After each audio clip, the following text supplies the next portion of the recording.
3.2, modalité de mise en œuvre de l'assurance maladie obligatoire. L'État béninois a consacré, à travers la loi numéro 2019-40 du 7 novembre 2019, l'égal accès à la santé pour tous ses citoyens.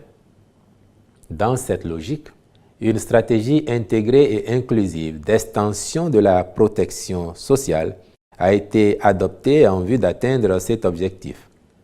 Cela s'est traduit par la mise en place du projet Assurance pour le renforcement du capital humain. Toutefois, l'adhésion volontaire à une assurance maladie ne peut, à elle seule, permettre d'y parvenir. Aussi, le gouvernement a-t-il sollicité de l'Assemblée nationale le vote de la loi numéro 2020-37 du 3 février 2021 relative à la protection de la santé des personnes, laquelle rend obligatoire l'assurance maladie pour toutes les personnes résidentes au Bénin. Le présent décret vient donc préciser les modalités d'implémentation de cette exigence de la loi.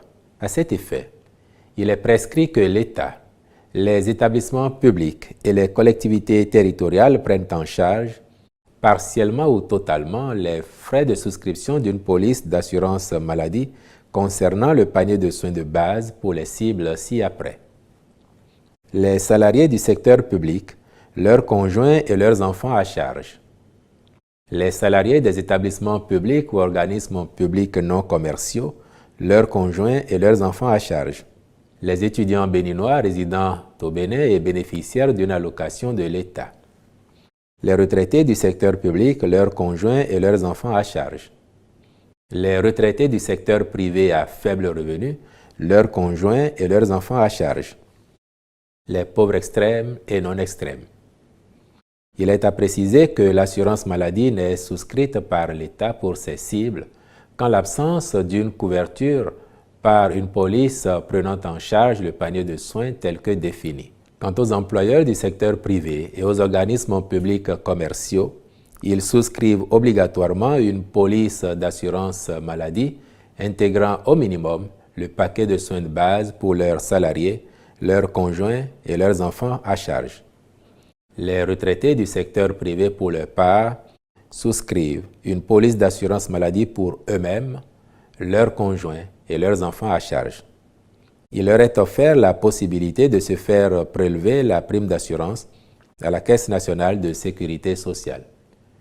S'agissant des acteurs des professions libérales et autres personnes exerçant pour leur propre compte, ils souscrivent une police d'assurance maladie pour eux-mêmes, leurs conjoints, ainsi que pour les enfants à leur charge.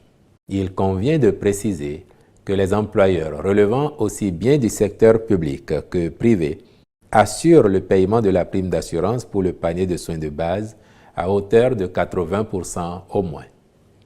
En ce qui concerne l'État, il prend entièrement à son compte la prime d'assurance pour les pauvres extrêmes et la moitié pour les pauvres non extrêmes. Ouverte le 22 février 2023, la première session ordinaire au titre de l'année 2023 de la Haute Autorité de l'audiovisuel de la communication RAC a pris fin ce mercredi 21 juin 2023. Au total, 15 rapports ont été examinés et 17 décisions prises. Entre autres, études et adoption du rapport relatif à l'état des lieux suite à la mission de vérification des sièges physiques et des équipements techniques des requérants à l'exploitation des sites Internet fournissant des services de communication audiovisuelle et de presse écrite destinés au public. Après suivi sur la période d'essai d'1 mois, des sites Internet sélectionnés fournissant des services de communication audiovisuelle et de presse écrite destinés au public, la plénière des conseillers a constaté que 25 télévisions sur un total de 37 ont un fonctionnement satisfaisant. 16 organes de presse écrite sur 16 sont fonctionnels. Et 4 radios sur 6 ont aussi un fonctionnement satisfaisant. Au regard de ce constat, les conseillers ont décidé de la signature dans les tout prochains jours des conventions avec les promoteurs des médias en ligne dont le fonctionnement est satisfaisant sur la période d'essai d'1 mois. À cet effet, les conventions leur seront incessamment adressées pour acquérir leur observation. Une matinée chargée au siège de la RAC à Cotonou. Le président de l'institution, Rémi Prosper Moretti, et 2 promoteurs de radiodiffusion sonore privée signent des conventions d'autorisation de diffusion. Le rôle des médias, c'est d'informer, éduquer, sensibiliser.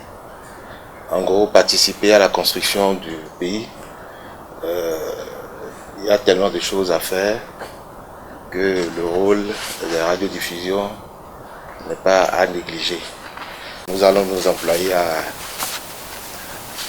jouer ce rôle convenablement selon la convention que nous avons signée. Nous venons de signer avec la RAC. C'est le lieu et le moment de les féliciter et de leur demander de faire de leur radio de puissants outils de développement de leurs localités respectives. Le président de la RAC exprime ensuite sa satisfaction par rapport aux différentes activités menées au cours de cette session. Comme vous pouvez le constater, les interactions RAC et les professionnels des médias ont été intenses et elles le resteront. Il est nécessaire que nous mettions véritablement le pied à l'étrier pour établir un dialogue permanent avec la conscience et l'excellence professionnelle. La clôture de la présente section ne rime point avec la clôture des efforts à consentir pour hisser notre institution plus haut.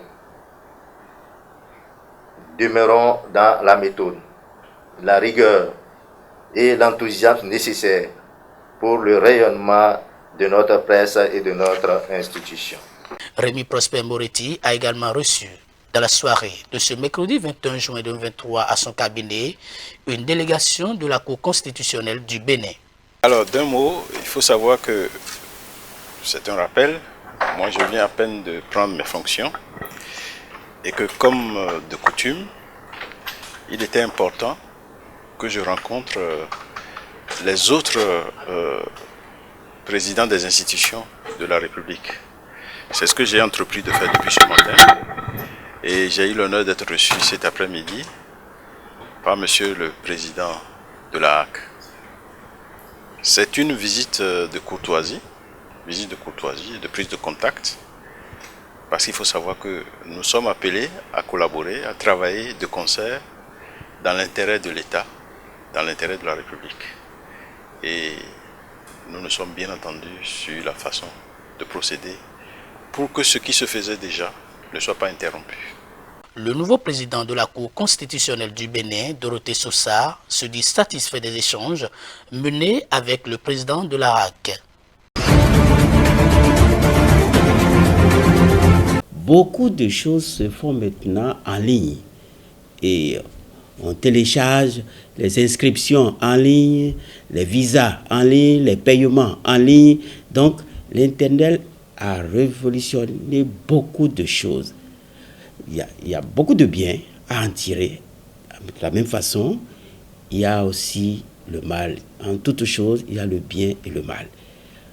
Des dérives de l'Internet, ce qui frappe le plus, c'est le sexe, l'exploitation du corps, surtout le corps féminin. Le corps féminin est devenu une marchandise. Et les gens se disent, mais vous voyez déjà les danses et autres, mais avec l'Internet maintenant c'est pire. On se met nu de l'autre côté avec des actes. Il n'y a plus de respect de notre corps. Il n'y a plus de pudeur. L'homme n'est pas un animal. On se comporte maintenant comme des animaux. Et ce qui est intime à l'homme, bon, il n'y a plus de frontières et puis tout est permis et ce n'est pas ça, ce n'est pas possible. C'est notre chef d'État qui disait que ce pays est un pays de pagaille. Ce n'est pas seulement le pays qui est un pays de pagaille. Maintenant, nous sommes à l'ère de la pagaille. Nous sommes à l'ère de la pagaille.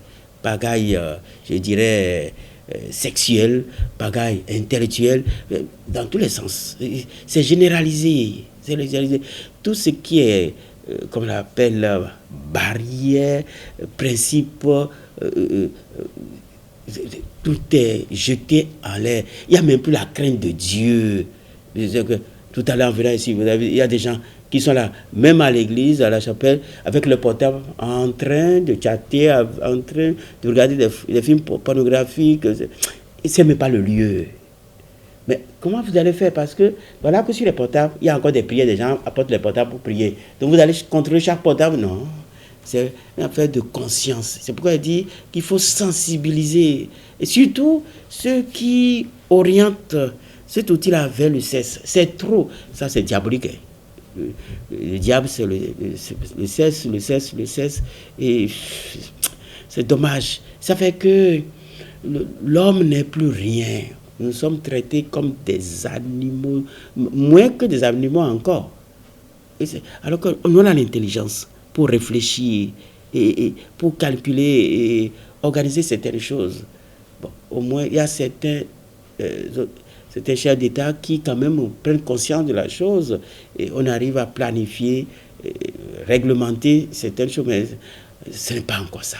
Que si ce ministère numérique peut nous aider vraiment, non seulement à sensibiliser, mais à prendre des mesures pour canaliser un peu. Parce que ce désordre-là, à un moment donné, mais ça sera une pagaille mondiale. Et là, c'est ce que ça va créer comme dégâts sera terrible. Terrible. Et il faut maintenant imiter les animaux, faire comme des animaux. Ça ne suffit pas. Il faut maintenant que tout ce qui est, comment on l'appelle, pudeur, on efface tout. Nous retournons encore à l'ère où il est interdit d'interdire. Pour finir avec ça, il y a la prière. Si l'État peut vraiment, les leaders religieux et l'État peuvent se mettre ensemble pour organiser quelque chose, planifier quelque chose, ça serait intéressant. L'État seul ne peut pas, les leaders religieux seuls ne peuvent pas. Il faut maintenant s'unir pour rééduquer le monde de la jeunesse actuelle. Sinon, les hommes de demain que nous aurons, ça sera de n'importe quoi.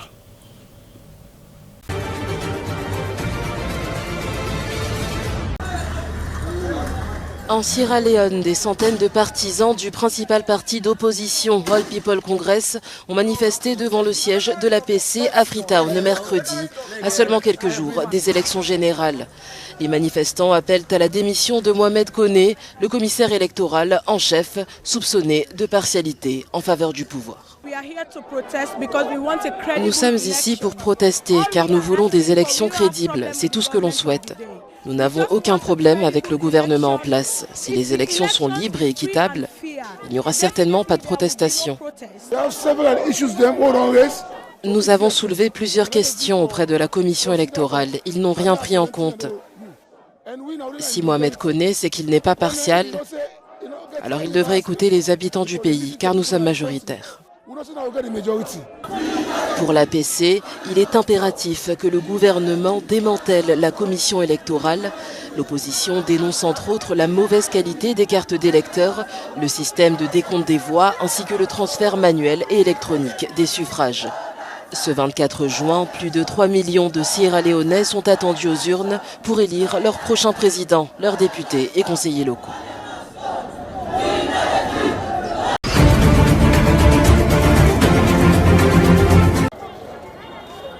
À l'approche des élections générales du 24 juin en Sierra Leone, les habitants sont préoccupés par les difficultés économiques croissantes auxquelles ils sont confrontés. Sur un marché du centre-ville de Freetown, des commerçants et des chauffeurs de taxi discutent de l'inflation qui grimpe. L'inflation annuelle du pays s'élevait à 43% en avril dernier. En ce moment, les affaires dans ce pays sont très difficiles parce que nous n'avons pas d'économie fixe. Notre économie est trop faible. Nous souffrons parce que, comme nous faisons des affaires, lorsque nous allons acheter, tout est en hausse. Les frais de transport sont élevés, nous n'avons personne pour parler en notre nom. Lorsque nous sortons pour manifester, la police utilise des armes contre nous, ils tuent des innocents et nous souffrons. Alors que la Sierra Leone se rétablissait à peine de l'épidémie d'Ebola connue de 2014 à 2016, le pays a été durement touché par la pandémie de Covid-19 et les conséquences de la guerre russe en Ukraine. Abdulrahman, chauffeur d'un tuk-tuk commercial appelé Kéké, est obligé de travailler 18 heures par jour pour joindre les deux bouts. lorsque vous achetez 4 litres de carburant. C'est très difficile de se remettre de cette dépense. Il faut rouler longtemps avant de rentabiliser cet argent. Alors vous imaginez, vous partez le matin pour nourrir les enfants à la maison, vous achetez des choses pour la famille, vous ne pouvez rien économiser. Le coût de la vie est trop élevé. Le président sortant Julius Maada Bio et son principal opposant Samura Kamara ont tous deux déclaré qu'ils donneraient la priorité à la relance de l'agriculture et à la durabilité alimentaire dans le pays pour faire face à la crise du coût de la vie.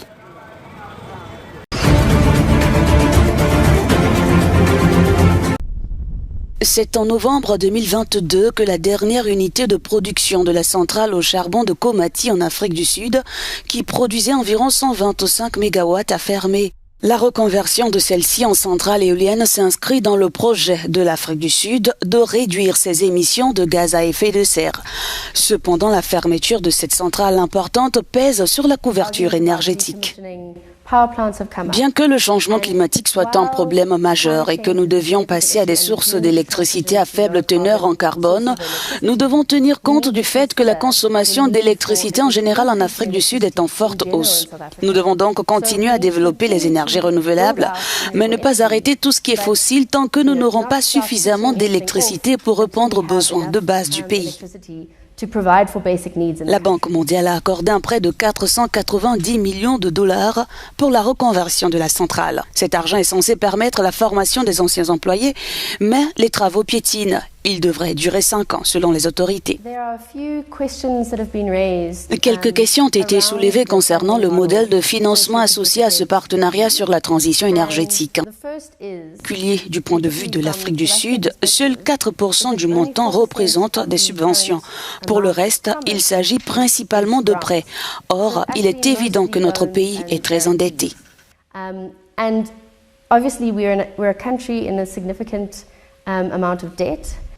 Ouverte en 1961, la fermeture de la centrale impacte économiquement la province de Mpumalanga et les communautés environnantes qui en tiraient profit. Cette semaine, Eskom a lancé un appel d'offres pour la mise en œuvre d'un plan socio-économique visant à atténuer les effets de la fermeture de cette centrale.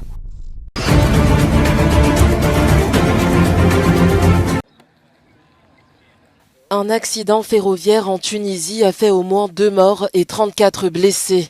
Le train assurant la liaison entre la capitale et la ville de Gabès, dans le sud-est du pays, a déraillé ce mercredi aux alentours d'1h du matin, alors qu'il entrait dans la ville de Msaken, à quelques 150 km de Tunis.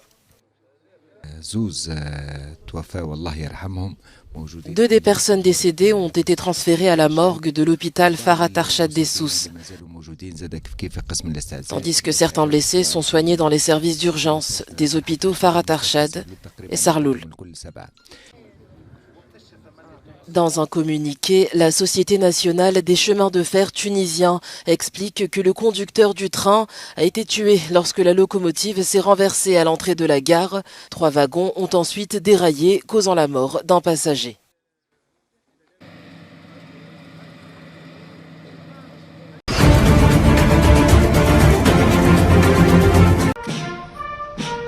Le président français Emmanuel Macron a reçu mercredi ses homologues du Tchad et du Gabon, alors que Paris se prépare pour le sommet sur le nouveau pacte financier. L'objectif du sommet est de rénover en urgence l'architecture financière internationale, née des accords de Bretton Woods en 1944, avec la création du Fonds monétaire international et de la Banque mondiale. L'accès à leur financement est jugé difficile par les pays africains, alors que leurs besoins sont immenses pour affronter canicules, sécheresses et inondations, mais aussi pour sortir de la pauvreté. Les pays pollueurs seront, eux, mis face à leur promesse de financer 100 milliards de dollars par an pour aider les pays en voie de développement face au réchauffement climatique. Une promesse censée être tenue cette année avec 3 années de retard qui ont profondément blessé la confiance entre le Nord et le Sud. Les banques multilatérales de développement seront aussi appelées à prêter davantage quelques mois après l'annonce de la mobilisation de 50 milliards de dollars sur 10 ans par la Banque mondiale.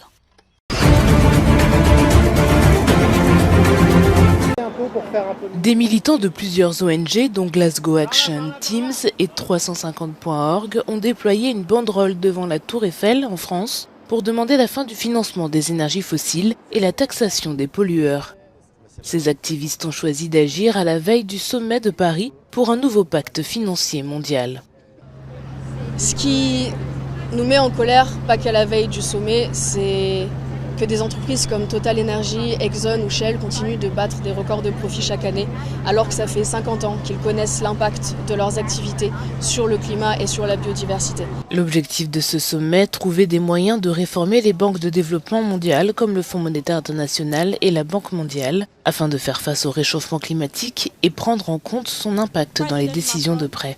Président Macron, arrêtez l'oléoduc de pétrole brut d'Afrique de l'Est, faites payer les pollueurs si nous voulons avoir une justice climatique, mettez fin au financement des combustibles fossiles. Et enfin, en ce qui concerne l'Ouganda, nous vous observons, faites en sorte que ce sommet soit un pas en avant pour les gens comme nous, pour les gens de pays comme le mien. Si la restructuration de la dette et la réduction de la pauvreté feront partie du sommet de jeudi et vendredi, le climat en sera le principal moteur. Les représentants des pays en développement d'Afrique et d'Asie occupent une place de choix à la table des négociations.